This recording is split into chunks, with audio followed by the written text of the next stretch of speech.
Tell us your name and about your project.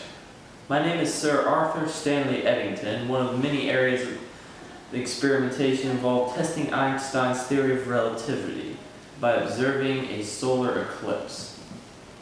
What were you guys trying to do or find? We were trying to find out if Einstein's theory of general relativity correctly predicts the degree which light is bent due to gravitation. Where did the project or experiment occur?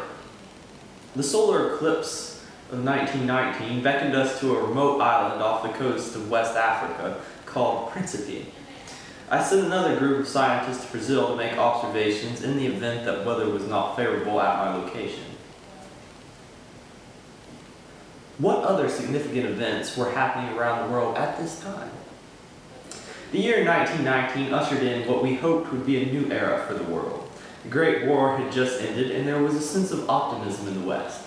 But the socialist and communist political parties began to dominate the global imagination, and many new world leaders came to power during this time. Mussolini founded his fascist party this year, and Hitler gave his first speech for the German Workers' Party. Few people realized how impactful this time would be in history.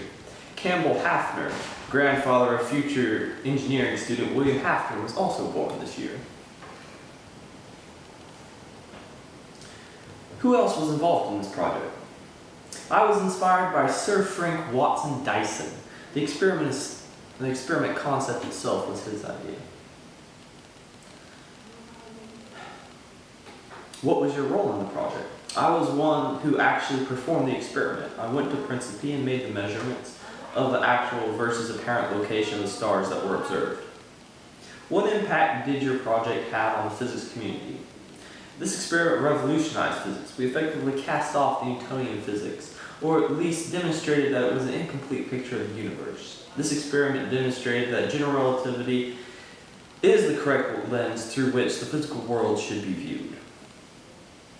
Do you have any words you'd like to leave us with? Well, I did write a little poem I enjoy reciting for what it's worth.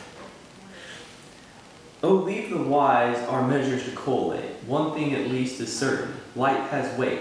One thing is certain, the rest debate. Light rays, when near the sun, do not go straight. Thank you.